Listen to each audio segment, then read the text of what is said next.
The oil market today is experiencing a significant transformation into a new paradigm.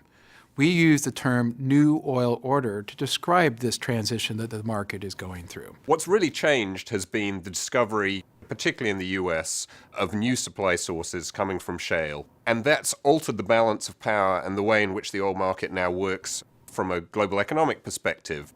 When we look at these shale technologies, the reason why they're so transformational is that they've turned oil production into a standard manufacturing process. And what do I mean by that? It means I go out and spend money today, 30 days later I have production. I like to say it's like producing paper clips. You can dial it up, dial it down in very short order, which is a very sharp contrast from the old days where you would go out, build a deep water offshore platform, it would be producing for the next decade, and you really couldn't change that capacity very easily.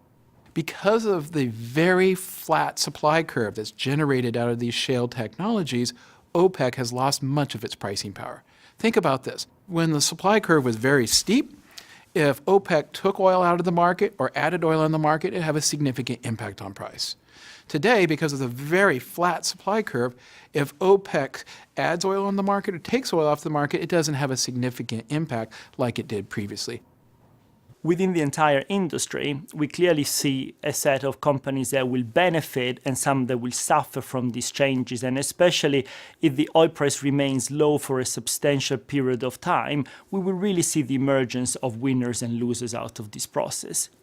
The companies that we think will be winners are those that will be able to position themselves low on the cost curve with some of the better oil discoveries, some of the higher quality shale fields that will be able to simplify their corporate structure and win in terms of efficiency and productivity, and will be able to drive the biggest amount of cost pressure through their supply chain.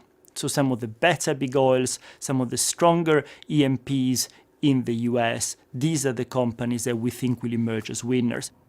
I think there are three big implications if you look globally from the drop in oil prices that we're seeing going on at the moment. The first is that it lowers inflation across a very broad range of countries. That is helpful to those people who are facing inflation problems, particularly in the emerging markets, makes it easier for them to cut rates or tighten less.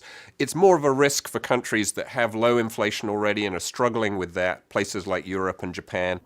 The second big consequence is that this is overall for the global economy a good thing for growth.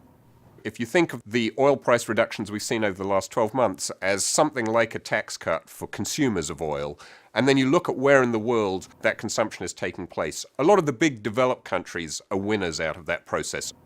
The third thing is that that process of giving income to consumers is also a process of taking income away from producers. So underneath the surface of this story, which is generally positive for the world as a whole, is a big redistribution of income away from producing countries towards consuming countries.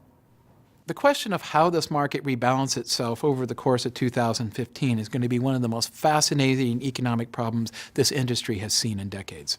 A key thing to remember when we think about this rebalancing process is that oil and gas producers have a lot other options available to them than simply just cutting output in response to lower prices.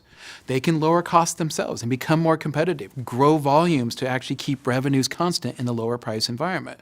They also have the option to sell shares, sell their equity, raise cash that way. They also have the option to increase their liquidity to survive a period of relatively low oil prices until somebody with deeper pockets actually buys them out. So there's a lot of options available here, which says that how this rebalancing process takes place is going to be very interesting and very unpredictable.